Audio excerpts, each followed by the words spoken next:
we've heard that DeAndre Hopkins may be available. Let's take a look at the Houston Texans receiving numbers from 2018 to 2020. This is the time that Deshaun Watson was the quarterback. So Hopkins, this is 2018, 115 receptions. Will Fuller, 32. Griffin, a tight end, 28. And you see another tight end with 7.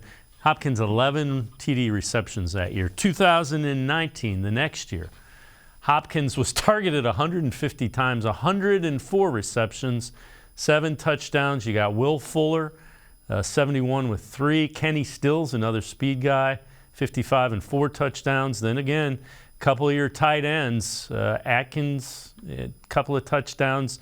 Darren Fells had 7 that year. 2020, the last year that he played there, Brandin Cooks, 81 receptions. You got Will Fuller. I forgot Randall Cobb was on that team, and again, the tight ends. So we've heard, Jeff, we've heard that Hopkins is potentially available because Cardinals are stripping it down. Brandin Cooks is probably available. Any of those guys interest you?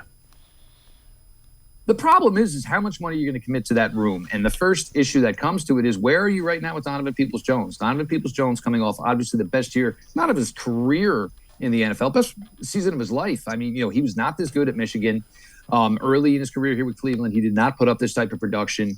So if you're committing to Donovan Peoples-Jones in maybe the same type of way that the Browns committed to David Njoku, paying a salary that maybe most people don't understand, but I think for the most part, everybody understood it, seeing the way David Njoku played this year. Then the other thing is DeAndre Hopkins is 2 full years older than Amari Cooper. He makes a lot more money than Amari Cooper. It's probably going to take more than a 5th-round pick to bring in DeAndre Hopkins. And the one thing, Dave, is we haven't even gotten to what the biggest need is for this Cleveland Browns passing game. It's getting somebody who can produce deep. Even in 2020, as good as Baker was that year, we did a lot of discussions, and it felt like it was an arena league-style offense. They just couldn't get the big one, the 50, 60-yard completions. They couldn't even get the attempts, for God's sakes. They need somebody who can challenge safeties. Amari Cooper's a great route runner, but he needs to be able to break these routes off and hopefully go to open space because people are drawing safety coverage, safety help deep. Donovan Peoples-Jones doesn't create a ton of separation, but is capable of getting vertical. The Browns need to find somebody that can threaten the opposing defense deep. And until they do, and look, DeAndre Hopkins, that's never truly been his game. Fantastic player, probably on a trajectory to be a Hall of Fame player.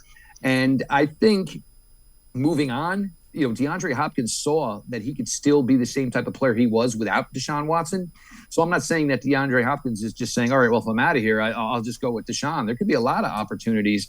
And not to mention, there are always teams who feel they are in it year in, year out and say, well, you want to know what? If DeAndre Hopkins could be the difference for us, if I'm the Buffalo Bills, Kansas City Chiefs, whatever the team may be, who's perennial around this time of year, if they feel that's the difference, they'll find a way to make the money work.